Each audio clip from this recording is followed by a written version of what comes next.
Okay, students, welcome to this new week. This week we're going to see the topic morphology, okay?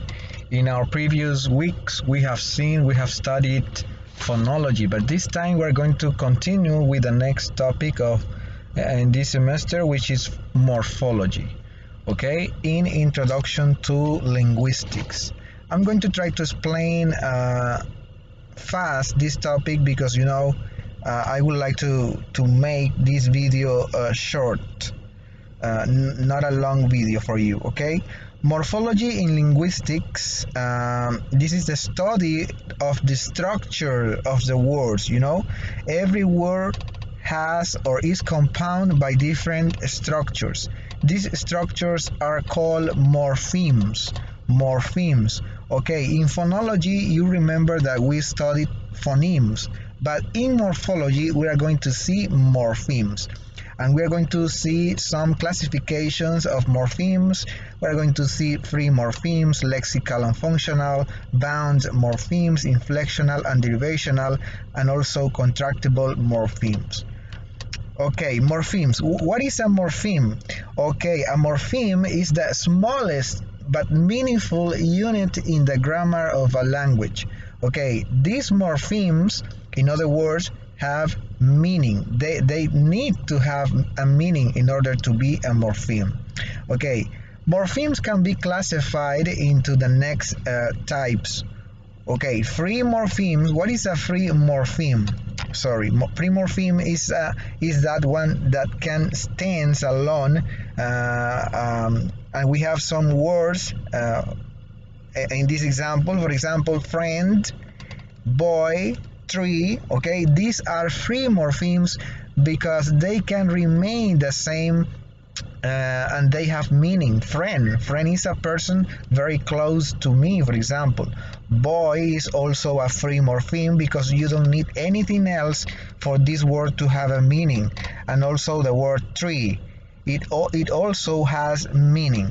So free morphemes have two categories, and we're going to see them right now. Okay, free morphemes can be classified in lexical morphemes, and they are also called open class because we can add other morphemes to these words. These are nouns, verbs, and adjectives. So for example, the word girl, the word jump, red is an adjective, jump is a verb, girl is a noun, boy is a noun, look is also a verb, pink is an adjective. So these are the lexical morphemes. When you talk about nouns, when you talk about verbs or adjectives, they are lexical morphemes. But what about functional morphemes? Functional morphemes are those words that do not have a clear meaning, but they have grammatical functions. So in this type of morphemes, we can classify or we can talk about conjunctions, prepositions, articles, auxiliaries, and pronouns. Okay, students, you need to know what is a conjunction, what is a preposition, what is an article. Okay, you need to know that because when we are going to see syntax, the topic of syntax, you should be able to identify or to classify or to talk about the different functional words that we have in English. So conjunctions, prepositions, articles, auxiliaries, and pronouns, okay? They are called closed class because we cannot add any word to them. Okay, he is always going to be he, she, we, but, nor. You cannot add, for example, an s here or an ing here. No, we cannot modify the functional morphemes. They will always be the same. Okay, a preposition will always be a preposition. For example, for, at, in, and so on. Okay, so functional morphemes are also called closed class. Now we are going to talk about bound morphemes.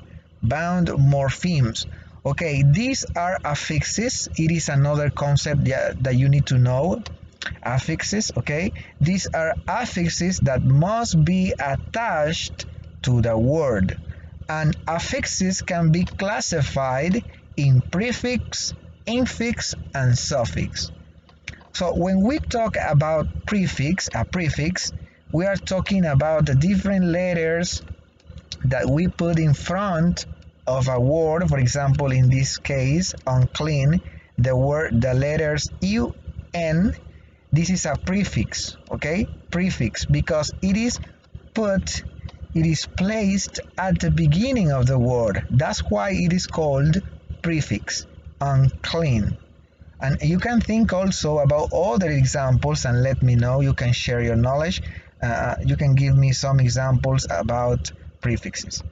What about infix? Infix is an affix, but in this case, the infix is placed in the middle of the word. For example, in this case, now, days.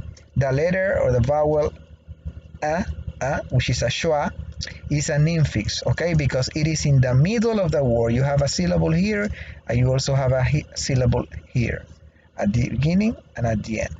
Suffix. When we talk about suffix, we're talking about the different morphemes that we put at the end of words. In this case, adjustment. Ment is a suffix because it is placed at the end of the word. Bound morphemes have also two categories.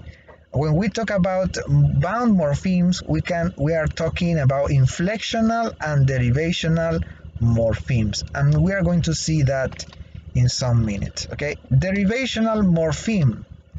It is also an important concept that you need to take into account. Okay, it changes the part of speech and the word when added to the free morpheme, but there are some exceptions.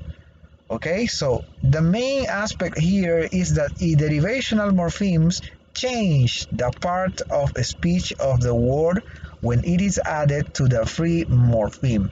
Example, you have the word pay, right? It is a verb, but when you add the suffix ment, payment, it becomes a noun. You can see it changes from a verb to a noun. So it changes the word class. It is no longer a verb, but a noun. You also have here pay, but if you add the morpheme or the suffix er, payer, it also becomes a noun.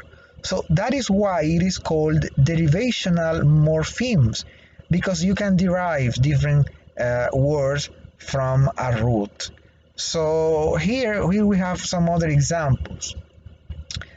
These are exceptions. Example of class maintaining. Okay, it means that an adjective will remain an adjective. A verb will remain a verb. So you have the word pink, but if you add the suffix ish at the end, pinkish, it remains being an adjective. It is an adjective and it is also an adjective. You have the verb do, okay, but if you add the prefix undo, it remains a verb. So you can see that we have some exceptions, okay, some exceptions. So these are derivational morphemes. And here we have a list of the derivational morphemes. We have prefixes re, pre, un, ex, mis, co, and there are many others, okay, etc. Suffixes ish, less, li, you also have fall, you also have ment, okay? So you can think of other examples and share with your classmates on the WhatsApp group, please, okay? Think of other prefixes and suffixes and share them in the WhatsApp group. Now we're going to talk about inflectional morphemes. These morphemes are used to indicate aspects of the grammatical function of the word. So it is very important to have this clear. When we talk about inflectional morphemes, we're talking about grammar function, okay? Grammar functions. For example, prepositions, conjunctions, okay?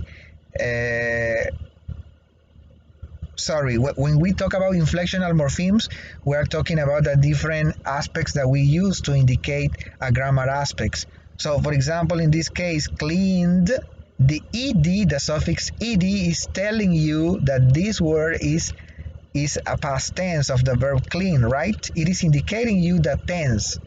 It also here, for example, here, taken. Taken is telling you the past participle. And when you add the s to any noun, as in this case, boys, it's telling you that this word is in plural, right? And here it is indicating that it is the third person singular, the ing is present progressive, simplest est is telling you that this is the superlative, and so on. So when we talk about inflectional morphemes, we are talking about grammar aspects of the words. And here we have a list. Okay, in English we have 8 inflectional morphemes.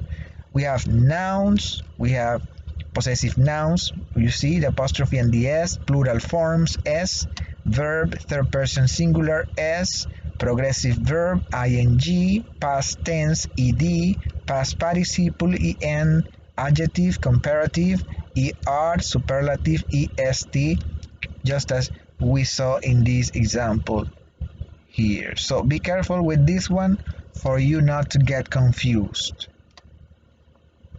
And these are the contractible morphemes, but we're not going to see this type of morphemes in this course. But I'm going to read this. It says, these are auxiliary modals such as will, shall, have, had, and would. This can be contracted in formal style of language. Example, I will, you have I'll, they had, they'd. Okay? This is another important aspect when we talk about root and stem. Root words are the basic part of a word that carries meaning. Okay, stem is when a root morpheme is combined with affix morpheme. Example, in the word teach, this is the root. The root is teach. The affix is er. Okay, and the stem is a complete word, teacher. Teach is the root, and the affix in this case, which is a suffix, is er. Okay, this is the stem. So you need to be clear in those concepts. Okay, and we also have bound root. These are root morphemes which cannot appear on its own. That means that they need another morpheme in order to have a meaning. So for example, in this case, the word receive and the word dissuade. Receive is the bound morpheme. Okay, it's the bound morpheme because it needs another morpheme in order to have a meaning. And in this case, bound morphemes is re. In this case, is receive. Okay, this complete word has a meaning. And also dissuade. Suade is the bound root, and this is the bound morpheme. Dissuade. Suade by itself doesn't have a meaning, so it needs another morpheme in order to have a meaning. Dissuade, and also the word receive. So you have to be clear in these aspects. Okay, segmenting words into its constituent morphemes. So if I give you this word repayment, you can divide this word into its basic morphemes.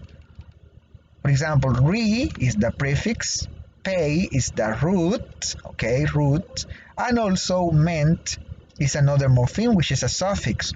So at the beginning they are called prefixes, at the end they are called suffixes.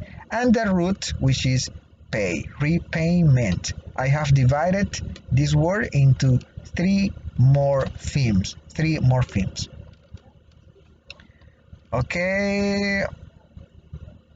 Okay, it is very important. What is the difference between inflectional and derivational morpheme? Inflectional morpheme, as I told you some minutes ago, inflectional morphemes never changes. An inflectional morpheme never changes the grammatical category of the word. So you have the word, for example, old. Old is an adjective, but if you add the suffix er, it remains an adjective. The old older, because it's only telling you that this one is an adjective and this is also an adjective, but in this case it is a comparative one, right? And derivational morpheme can change the grammatical category of a word, okay? And you can think of some examples. So if you have the word love, if you add the suffix "ly" at the end, lovely, love is a noun, right? But lovely is an adjective and is also a verb, an adverb.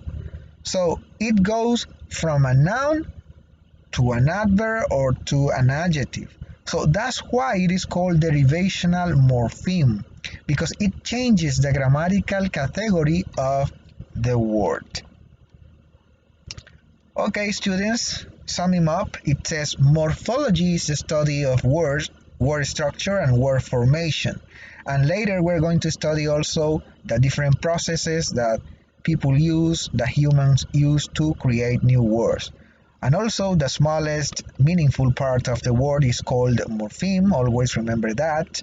Morphemes have two classifications. These are free and bound morphemes. Free morphemes categories are lexical and functional morphemes.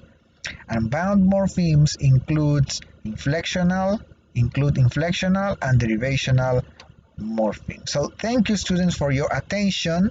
I'm going to upload a material to Google Classroom for you to work. I want you to make a concept map, okay?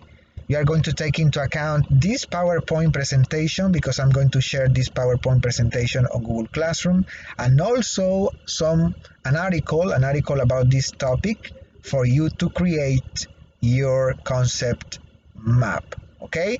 Please read the rubric in order to do a good job.